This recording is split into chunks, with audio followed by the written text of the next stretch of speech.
Olá pessoal, sejam bem-vindos à nossa segunda aula de Física, certo? Da turma do 8º ano da Escola Evangélica Monte Sinai. Na aula de hoje a gente vai abordar o movimento uniforme, a função horária do movimento retilíneo uniforme e a classificação do movimento retilíneo uniforme. Bom, primeiramente, o que é o movimento retilíneo uniforme? É um movimento em que o móvel percorre sempre os mesmos intervalos de espaço no mesmo intervalo de tempo. Em outras palavras, é aquele em que a velocidade instantânea é constante, certo? E diferente de zero, de modo que o móvel sempre sofre iguais variações de espaço nos mesmos intervalos de tempo. O movimento sempre ocorre em uma direção e com a velocidade constante, tá? O móvel percorre distâncias iguais em intervalos de tempos iguais.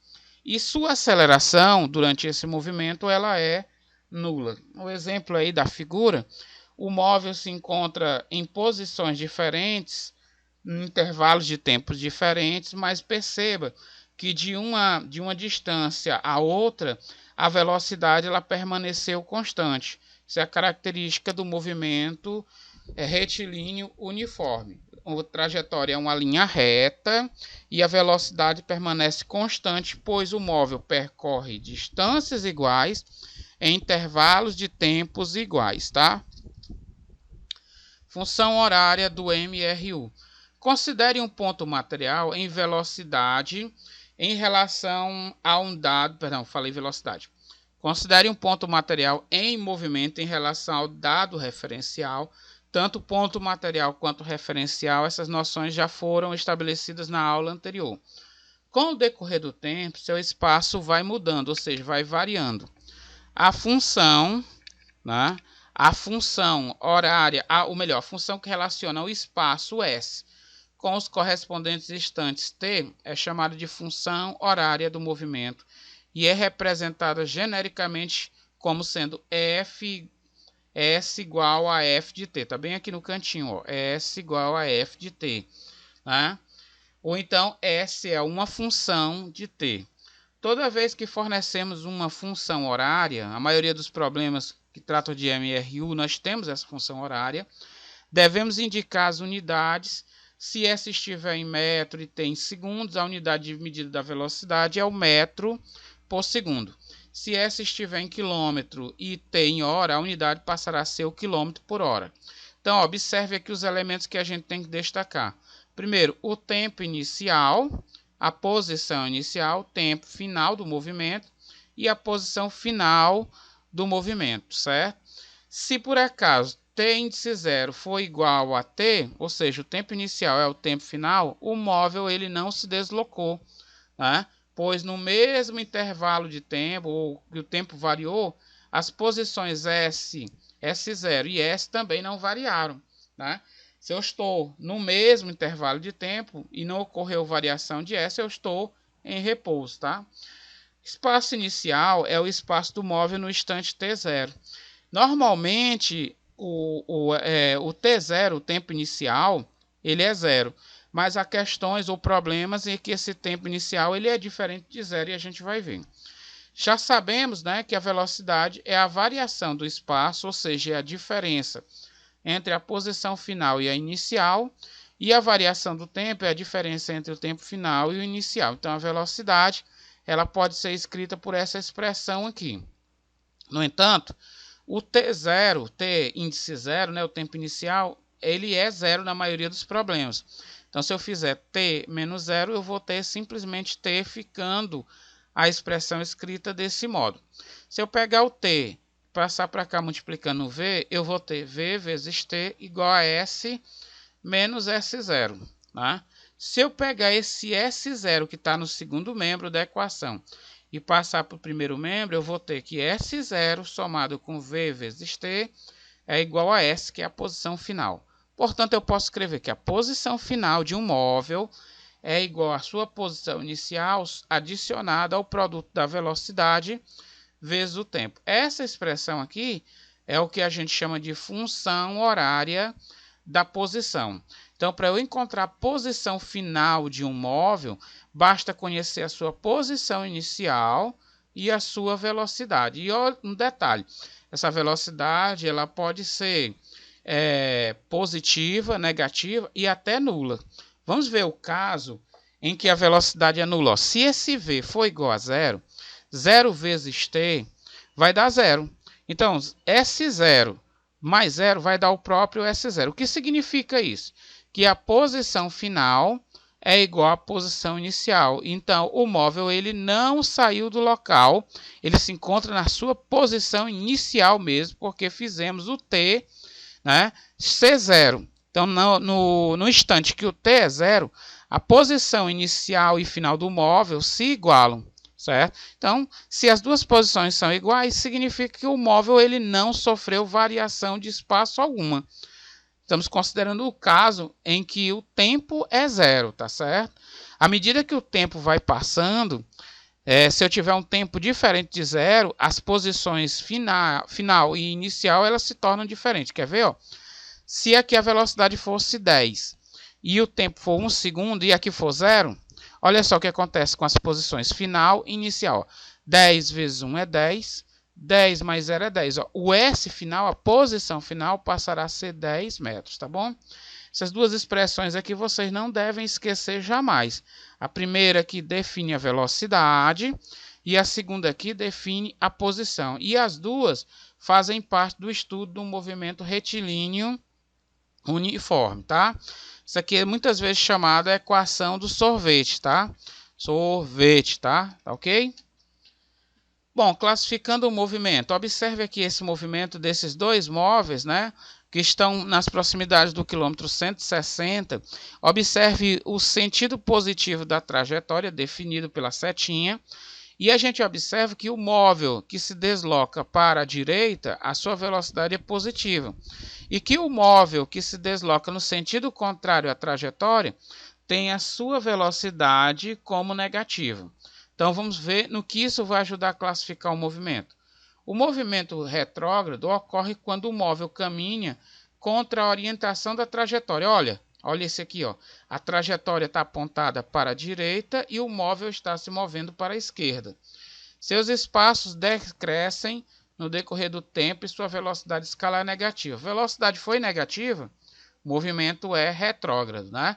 Mas já no caso do movimento progressivo, é aquele em que o móvel caminha no mesmo sentido da orientação da trajetória. Aqui os espaços crescem no decorrer do percurso em função do tempo. Em outras palavras, o movimento progressivo apresenta a velocidade positiva.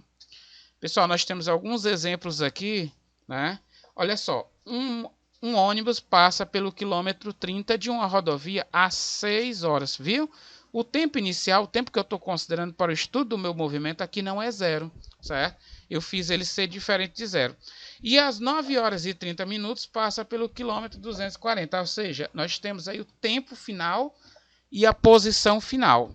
Qual é a velocidade escalar média desenvolvida pelo ônibus nesse intervalo de tempo? Então, o nosso ΔS, ó, eu estou na posição 30 km, depois vou para a posição 240, ou seja, o ΔS é o S final, que ele chamou de S2, menos o S inicial, que chamou de S1.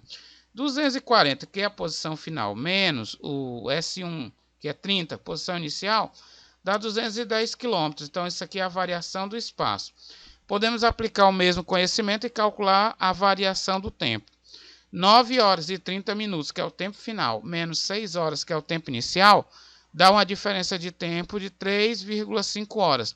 Ou seja, 3 horas e meia hora. Meia hora é 30 minutos, né? A velocidade média nesse caso vai ser a razão entre os 210 km e os 3,5 as 3,5 horas, dá um total de 60 km por hora. Um móvel realiza um movimento uniforme em um determinado referencial.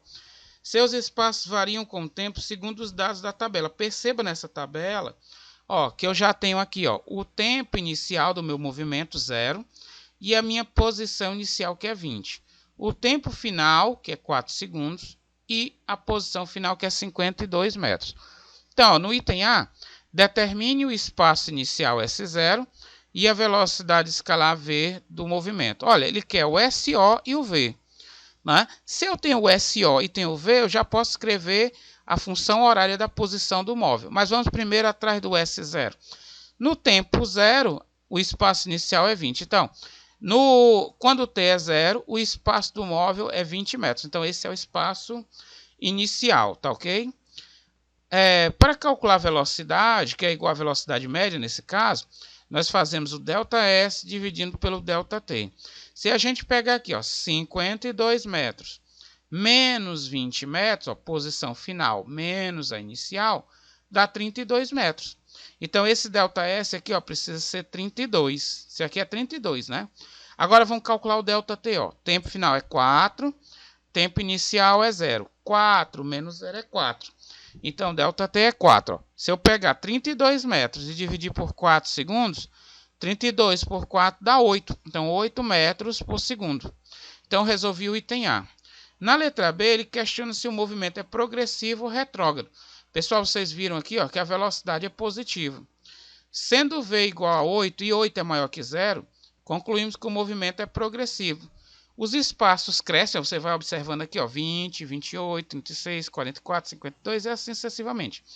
Os espaços crescem no decorrer do tempo e o móvel caminha a favor da orientação positiva da trajetória. Então, isso caracteriza que o movimento ele é progressivo, ele está avançando, né? E o terceiro item, o item C, qual a função horária do movimento? Disse a vocês que se a gente conhece a posição inicial e a velocidade, a gente pode escrever a função horária da posição, ó, que é S igual a S0 mais V vezes T. Como o S0 é 20, né? Então S é igual a 20 e a velocidade é 8, então no lugar do V aqui, ó, eu coloco 8. Então S é igual a 20 mais 8t. Vamos ver se essa função prevê mesmo a posição do móvel. Vamos ver aqui, ó, se o t for 3, por exemplo, ó, t for 3, 8 vezes 3, 24, 24 mais 20, 44. Ó, quando o t é 3, ó, a posição do móvel é 44, tá ok? Um carro de passeio percorre 30 km em 20 minutos. Perceba que as unidades aí, ó, 30 km e 20 minutos, não são as unidades que nós utilizamos para o cálculo da velocidade no sistema internacional, que é o metro por segundo. Mas nós podemos expressar isso tudo em metro por segundo ou em quilômetro por hora, tá?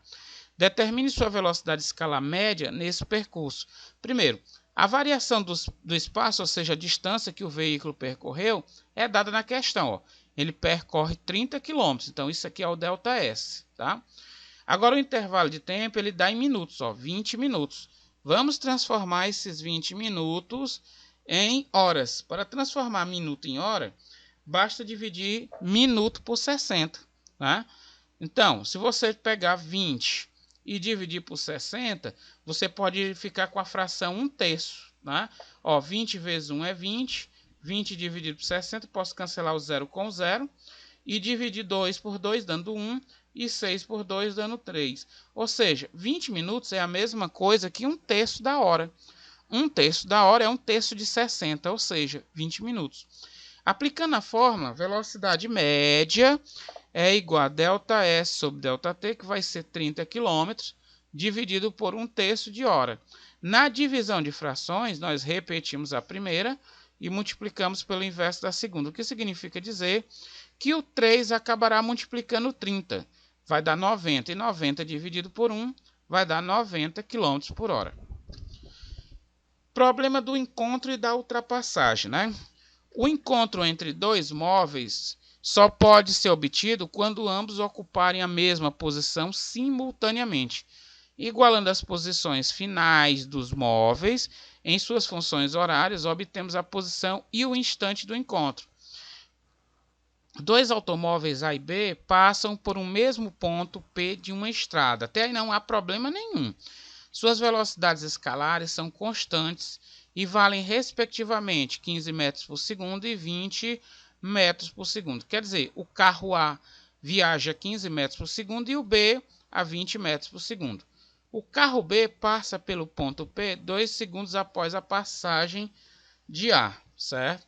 Então, o tempo dele é 2 unidades menor que o tempo do carro A para fazer a mesma ultrapassagem, né? Aliás, passar pelo mesmo ponto.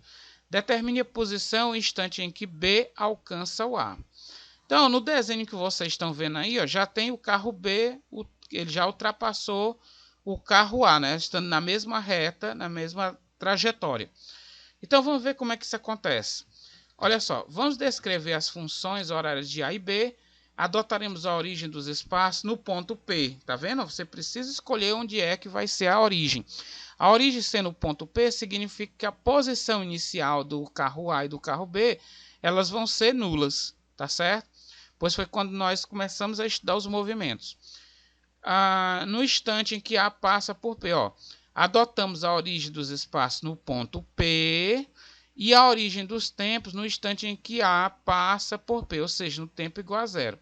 Assim, após T segundos, o automóvel A terá andado durante T segundos e sua função horária, e em sua função horária temos a variável T.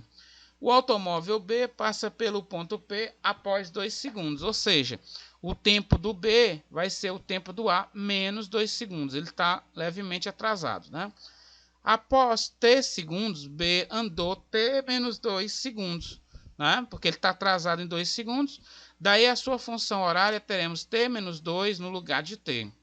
Observe aqui, né, para o carro A, ó, S0 vai ser 0, porque a gente disse que o ponto P é a origem, né? E a velocidade dele é 15. Então, aplicando S igual a S0 mais VT, nós temos, ó, o S0 é 0, eu não preciso mais nem escrever, porque isso aqui é 0, tá?